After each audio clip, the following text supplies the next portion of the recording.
Steve Mnuchin does not get to determine for the legislative branch, a separate co-equal branch of government, when we can pursue a particular subject. 7214 in the code is even clearer as to what happens if you do not hand over the tax returns. There are fines, there is jail, there is et cetera, et cetera. This is serious business. I think if you fine someone $25,000 a day to their person, until they comply, it gets their attention. Welcome back. Congressional Democrats are making a lot of threats as the White House continues to stonewall their investigations. With me now is Congressman Ro Khanna, Democrat from California and a member of the House Oversight Committee. Congressman, thank you for taking a few minutes. Let me just start with this. All of the different investigations we've been talking about, the subpoenas, the requests for documents, the requests for testimony that we have been talking about for a few weeks now. Did you expect, when these requests started going out, that this would be the attitude you were met with by the Trump administration?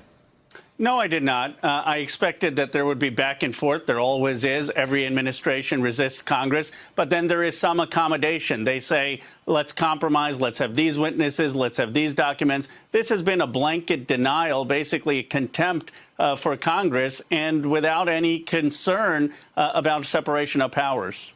So we've been talking a lot on this show about traditionally when these sorts of disputes have gone to Congress, talked about this with Harriet Miers just over a decade ago, have gone to the courts. Eric Holder a few years ago when he was held in contempt. They have taken literally years to get through the court system. Adam Schiff, Congressman Adam Schiff, was asked about this yesterday, made some news by talking about something called inherent contempt. Take a look.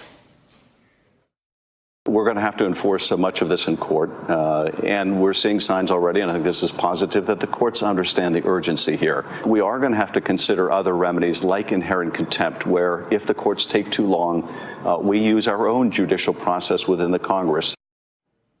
Okay, so inherent contempt, theoretically, that would allow Congress to send the sergeant at arms out and take into custody somebody who's not testifying. The other option that's been floated there by Schiff are fines, which have never been leveled before. How would something like that be enforced, do you think? Well, Sam Erwin threatened this famously during the Watergate hearing, and even the Nixon White House then sought to comply to avoid that. I do think fines would be appropriate. I mean, you could have Steve Mnuchin ask him to give us the tax returns that we're entitled to by a law that goes back 95 years, because people have the right to know whether the president of the United States is complying with the same tax laws that they are. And if he doesn't, there should be a consideration of fines. But ultimately, I agree with Adam Schiff. The courts can resolve this. They can resolve this expeditiously, and I hope they will. I mean, do you have any expectation, just based now on what you've seen with the responses to these subpoenas, to these various requests, that if you were to start leveling a fine, the response would be any different? Do you think they would suddenly say, OK, here it is, or do you think they would just say no to the fines? I do think it could be a game changer. I mean, not everyone is going to want to incur a fine to protect this president. Not everyone is going to be want to be held in contempt of Congress to protect this president. I was encouraged that the court is ruling expeditiously on the tax return issues, the district court. And I hope Chief Justice Roberts, who cares about the credibility of the courts, will recognize that what I would say we're at a constitutional stalemate or standoff, and that it's for the courts to ensure that we don't get into a full-blown crisis by acting expeditiously to resolve this. Another argument that's been made is that you, as oversight body, Congress, you would have more latitude in pursuing what it is you're seeking if you opened a formal impeachment inquiry. At that point, you would have more means at your disposal to get the documents that you're looking for in many cases. Has the response you've gotten from the administration at all increased that appetite? I don't think that's necessary. If you talk to Speaker Pelosi or the committee chairs, we have most of the investigatory powers we need. And I don't think anyone believes that suddenly Donald Trump or the administration are going to begin to comply with proceedings or requests if we opened up an impeachment hearing. We have the case law on our side. The courts are very clear. Congress is entitled to documents when there is allegations of misconduct, and executive privilege here just doesn't apply. Partly, some of these witnesses have waived that privilege in giving testimony to Mueller, and secondarily, there aren't sensitive national security issues at concern. So I believe we already have the law on our side for the courts. So you say the law is on your side, and you believe you're seeing some signs that the courts are taking this, treating this more urgently, perhaps, than we've seen in the past. Your optimistic view, when do you think then you might have the information you're looking for turned over from the administration?